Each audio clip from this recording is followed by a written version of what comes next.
आपको बताने वाला हूं दुनिया का पहला वो इंसान जिसने हवा में उड़ान भरी थी, जिसके मॉडल के बाद ये आज हवाई जहाज का आविष्कार हुआ। लेकिन क्रेडिट उस इंसान को नहीं दिया गया।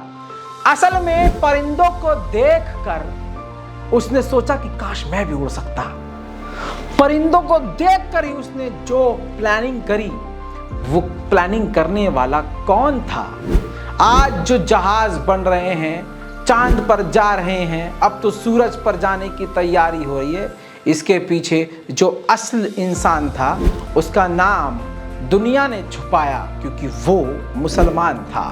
चलिए इस वीडियो को पूरा देखिएगा और दुनिया के हर मुसलमान तक, कम से कम भारत के मुसलमानों तक इस वीडियो को पहुंचाने में मेरी मदद कीजिएगा और अपने कौम को एक हल्का सा सहारा दीजिएगा, क्योंकि इतनी बड़ी चीज को दफना दिया गया है। खंगाल खंगाल कर कोने कोने से हमारी टीम आपके सामने पूरी इन्वेस्टिगेटिव रिपोर्ट पेश कर रही है और पूरी ऐसी कहानी बताने जा रही है जिससे आप अब हमेशा याद रखेंगे।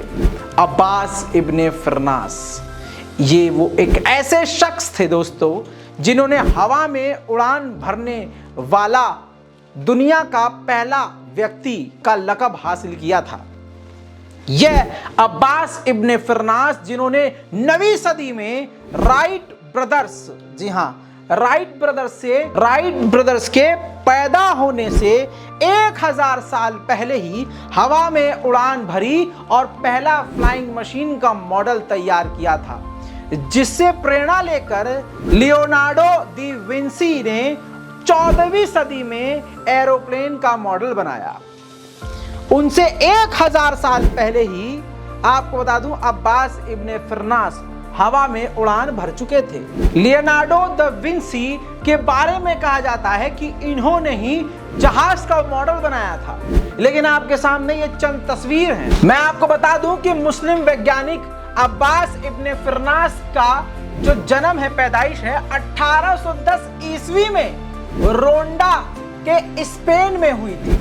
अब्बास इब्ने फिरनास थे जो इंजीनियर, वैज्ञानिक और रासायनिक और चिकित्सक यानी डॉक्टर भी थे, कवि भी थे, एक्सपर्ट थे। इतिहासकार फिलिप हीती की किताब अरब का इतिहास के अनुसार आसमान में उड़ान भरने का इतिहास में पहला वैज्ञानिक प्रयास अब्बास इब्ने फिरनास ने ही किया था।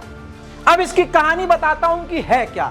कहानी यह है कि अब्बास इब्ने फिरनास एक दिन सोए और सोने के बाद उन्होंने ख्वाब देखा कि वो हवा में उड़ रहे हैं। अब वो वैज्ञानिक हैं, वो सुबह उठे, उन्होंने सोचा कि काश मैं अपना ये ख्वाब पूरा कर लूं। उन्होंने परिंदों को देखा, कई दिन तक परिंदों पर रिसर्च किया कि ये उड़ते कैसे हैं। उसके बाद उन्होंने इस टाइप का एक फ्लाइंग मॉडल बनाया, एक विंग्स पर जैसे बनाए, इंसानी पर बनाने की कोशिश करी।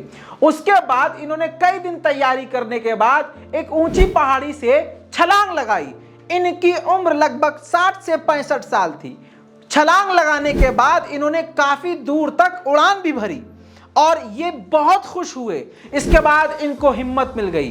फिर इन्होंने और बड़ा और मजबूत अपना वो फ्लाइंग मशीन बनाया, विंग बनाया, और इस बार पूरे स्पेन में ये चर्चा हो गई कि यार एक आदमी अब्बास इब्ने फिरनास हवा में उड़ रहा है, हवा में उड़ने वाला आदमी।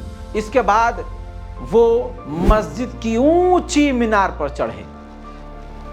उनको यकीन था कि वो इस बार जरूर कामयाब होंगे और लंबी उड़ान भरेंगे। नीचे हजारों की तादाद में स्पेन के लोग खड़े हुए थे। अब अब्बास इब्ने फिरनास ने उड़ान भरी, यानी छलांग लगा दी, और उनकी वो मशीन काम कर गई। वो उड़ने लगे, उड़ते रहे।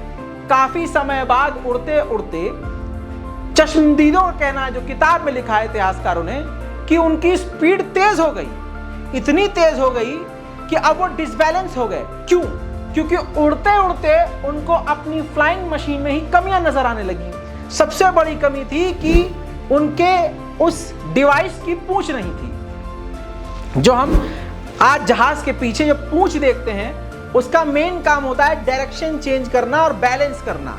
तो बैलेंस ही नहीं कर पा रहे थे फिरनास। हुआ ये कि काफी देर बाद उड़ने के बाद जब वो जमीन पर लैंडिंग के लिए आए तो हुआ ये कि वो डिसबैलेंस हो गए और वो जमीन पर बुरी तरह से गिरे। 60 और 65 साल की उम्र में जब हड्डियां टूटती हैं तो आप समझ सकते हैं क्या होता है। अब्बास इब्ने फिरनास का वो ग्लाइडर पूरी तरह से टूट गया और अब्बास इब्ने फिरनास की हड्डियां, कई जिस्म की हड्डियां टूट गईं। 65 साल की उम्र में कोई व्यक्ति हड्डियों के दर्द को बर्दाश्त नहीं कर सकता। लेकिन दोस्तों, लोग उनके पास आते रहे, वो ठीक से जिंदगी भर ठीक भी नहीं हो पाए, चल भी नहीं पाए खड़े होकर, लेकिन आखिरी दम तक उनके चेहरे पर कामयाबी की मुस्कान थी, क्योंकि उनको पता चल चुका था कि अब दुनिया में वो पहले इंसान हैं जो इस वक्त आसमान में उड़ान भर चुके हैं। मेरे दोस्तों, आपको बता दूं कि उनकी यह छलांग विमान विज्ञान एरोनॉटिक्स में इंसानों की छलांग की पहली छलांग थी। दोस्तों, उनके टूटे हुए ग्लाइडर को दुनिया भर से लोग देखने के लिए आया करते थे। दोस्तों, अब फिरनास के उड़ने की बात पूरे यूरोप में फैल चुकी थी। ये अब्बास इब्ने फिरनास की मोहब्बत और उनके सम्मान में उनके जन्म स्थान जहां उनकी पैदाइश हुई थी, कार्डोबा स्पेन में एक पुल बनाया गया। आज भी वो पुल स्पेन में मौजूद है जिसका नाम है अब्बास इब्ने फिरनास ब्रिज। आज हवाई जहाज के आविष्कारक भले ही राइट ब्रदर्स को कहा जाता है, लेकिन आसमान में उड़ान भरने का इतिहास पहला वैज्ञानिक प्रयास करने वाले के कारण अब्बास इब्ने फिरनास के सम्मान में आपको ये आर्टिकल दिखाता हूं। चांद पर एक बड़े गड्ढे का नाम भी इब्ने फिरनास क्रेटर रखा गया है। 1976 में अब्बास इब्ने फिरनास को अंतरिक्ष में जाने वाले वैज्ञानिकों ने सम्मान देने के लिए, आपको बता दूं कि IAU-VGPS जो संगठन है जो मून पर काम करता है, उसने चांद पर एक गड्ढे का नाम इब्ने फिरनास रखा है। और ये पूरा आर्टिकल आप पढ़ सकते हैं, www.ilmfeed.com पर पढ़ सकते हैं। इतना ही नहीं, जब आप बगदाद इंटरनेशनल इराक में एयरपोर्ट पर उतरेंगे तो उनके सम्मान में उनका एक बड़ा स्टैचू बनाया गया है। रॉयल्स रॉय को कौन नहीं जानता। रॉयल्स रॉय जैसी एक बड़ी, दुनिया की सबसे बड़ी कंपनी ने अब्बास इब्ने फिरनास के सम्मान में अपने रॉयल्स रॉय के एक एडिशन का नाम भी उन्हीं के नाम पर रखा था। आप समझ रहे हैं, ये हैं अब्बास इब्ने फिरनास जिनको मुसलमानों ने भुला दिया। इसीलिए कहता हूं, जो चीज, जो काम मुसलमानों ने किया है उसको याद रखा जाए। मुझे आपका सहारा चाहिए कि ये जानकारी दुनिया तक पहुंच सके और हिंदुस्तान के तमाम मुसलमानों तक। फख्र कीजिए कि आप मुसलमान हैं और शेयर कीजिए अगर आप मुसलमान हैं। जय हिंद।